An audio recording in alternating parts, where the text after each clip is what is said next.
Halo teman-teman semuanya, kembali lagi bersama saya Albert Franstio di dalam channel AF Lawyer. Kali ini kita akan membahas tentang ah, ingin menyampaikan atau kita ingin mengadu keluhan terhadap pelayanan kepolisian atau pelayanan oknum-oknum polisi yang tidak melayani kita dengan baik. Ah, sepengalaman saya, alangkah baiknya kita ingin membuat aduan atau laporan ke Propam itu yang menyangkut oknum anggota kepolisian yang tidak melayani kita secara profesional atau dalam tanda kutip ada hal-hal tertentu yang membuat kita merasa tidak senang, tidak nyaman ataupun tidak dilayani dengan baik. Nah, lebih baik ke Propam Polda. Itu saran saya. Kenapa? Pada itu tingkatan tertinggi, artinya Propam Polda itu membawahi sampai ke tingkat Polsek. Jadi sepengalaman saya dulu, saya pernah melaporkan oknum anggota polisi yang tidak melayani saya ketika saya ingin membuat sebuah pengaduan atau laporan kepolisian. Saya datang ke Propam Polda. Ya, saya tidak menyebutkan daerahnya ya.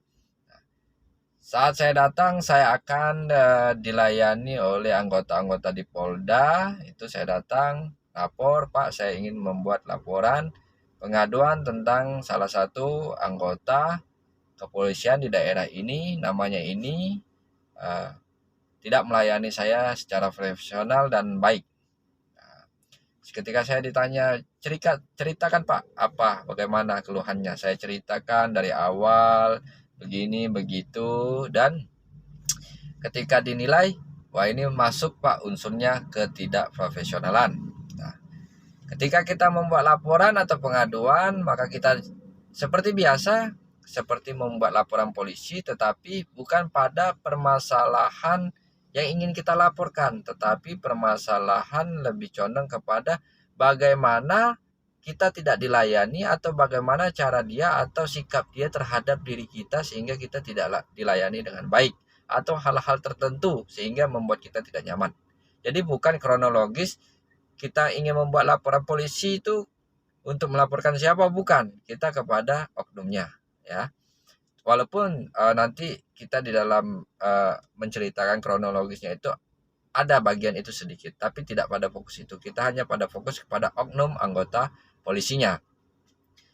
Setelah itu kita akan ditanyakan siapa saja Pak saksinya, bukti-bukti apa saja, misalnya foto atau kita sempat merekam atau sempat kita memvideo, terus saksi-saksi yang melihat atau di tempat kejadian siapa saja. Nah, setelah itu kita membuat laporan, diberikan tanda bukti lapor atau tanda bukti pengaduan. Nah, kita pulang ke rumah, menunggu beberapa hari, biasanya kurang lebih paling lama itu 1 bulan. Nah, 1 bulan biasanya nanti ada anggota Paminal ya, anggota dari Polda datang ingin bertemu dengan kita. Ingin bertemu dengan kita, barulah pemeriksaan lanjutan. Nah, dia akan periksa saksi dan periksa kita lagi, dan dia akan periksa juga oknum polisi yang kita laporkan. Nah, itu setelah itu kita akan ditanya harapan kita apa, maksudnya keinginan kita juga apa itu. Misalnya sanksi apa, ya kita cukup menjawab sesuai dengan prosedur atau aturan kepolisian.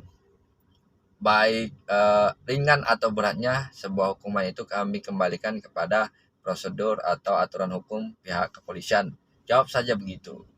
Setelah itu dia akan minta kita hadirkan saksi, bisa hadirkan saksi dari kita akan diperiksa dan oknum polisi itu pun akan diperiksa. Nah, setelah itu kita akan menunggu lagi hasil keputusan atau sidang kode etik atau ya seperti itu ya dari internal kepolisian.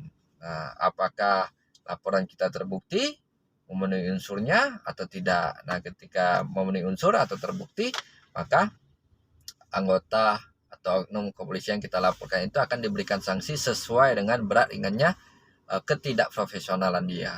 Gitu. Nah, bagaimana kalau kita membuat laporan polisi, kita sudah membuat laporan polisi, tapi LP-nya itu lama sekali ya, lama sekali. Kita tidak tahu kabarnya sudah berapa bulan kok belum ada kabar-kabar nih. Ya kita datang ke tempat kita melapor, misalnya kita lapor di Polres, kita datang ke Polres, Polsek kita datang ke Polsek, kita minta SP2HP-nya. Itu perkembangan tentang proses penyidikan dan penyelidikannya, kita minta SP2HP. Ketika kita tanyakan, Pak, kita butuh menunggu berapa lama lagi agar proses ini dilimpahkan di kejaksaan dan menjadi P21. Jika sudah berbulan-bulan, maka kita minta dulu SP2HP itu, berdasarkan SP2HP itu kita menyurat saja ke Kapolda. Tembusannya Polres atau Polsek tempat kita melapor. Mungkin sampai di sini video saya. Selanjutnya kita akan bahas tentang memperdalam lagi tentang SP2HP. Sampai jumpa.